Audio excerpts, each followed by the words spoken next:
आज विश्व कर्कट दिवस प्रतिवर्ष फेब्रुआरी 4 तारिख को विश्व कर्कट दिवस बा वर्ल्ड कैंसर डे भाव पालन करा जाए।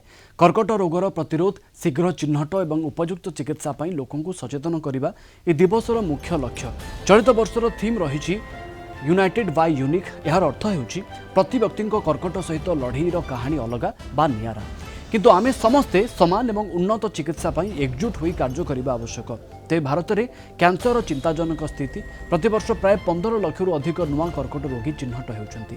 2030 सुधा यह संख्या 20 लाख टपिजिवो बोली आशंका रही। भारत में मात्र 29% रोगी प्राथमिक स्तर में चिन्हट हुअंती। डेरी रोग विषय जानिबा जगु चिकित्सा कष्टकर। मुख्य कारण हेउछि तमाकू सेवन। तमाकू सेवन जगु प्राय 33% कर्कट होता है। मेदबहुलता, खराब खाद्यपेय और प्रदूषण मध्य अन्यतम कारण। महिला क्षेत्र में स्तन और गर्भाशय कर्कट देखा जाए। पुरुषों क्षेत्र में मुख और फुसफुस कर्कट अधिक देखा जाए। तेबे किपरि बंचिबे मारात्मक कैंसर रु? तमाकू और निशा द्रव्य ठारू दूरे रुहतु। नियमित स्क्रीनिंग करंतु बा स्वास्थ्य परीक्षा करांतु।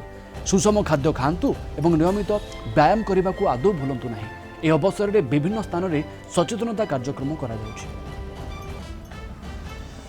40 रु 50 वर्ष हैला परे समस्ते थरे थरे निजर हेल्थ चेकअप करने कथा। प्रत्येक सरकारी हॉस्पिटल रे आज देखिए सब ब्लड टेस्ट मध्य होउची। रक्तर परीक्षा करी मध्य कर्कट रोग चिन्हट करी हबो। आपण बयस 65 वर्ष रक्त रु पीएसए टेस्ट कले नॉर्मली 4 रहिबा कथा, 4 रु बेसी अछि माने प्रोस्टेट कैंसर हेई पारे। एई सहज टेस्ट कला परे जदि प्रथम स्टेज रु जानि देले ताले चिकित्सा बहुत सहज। आपण 100% क्योर हेई जिवे। जोटा आम 100 रु 50 जन क्योर होउछन, 100 रु 100 मध्य ठीक हेई पारिबे। जे ठीक हेई न पारले तांकर मध्य केमती लाइफ टा भलरे कटिबो से मध्य आमे करि परिबा।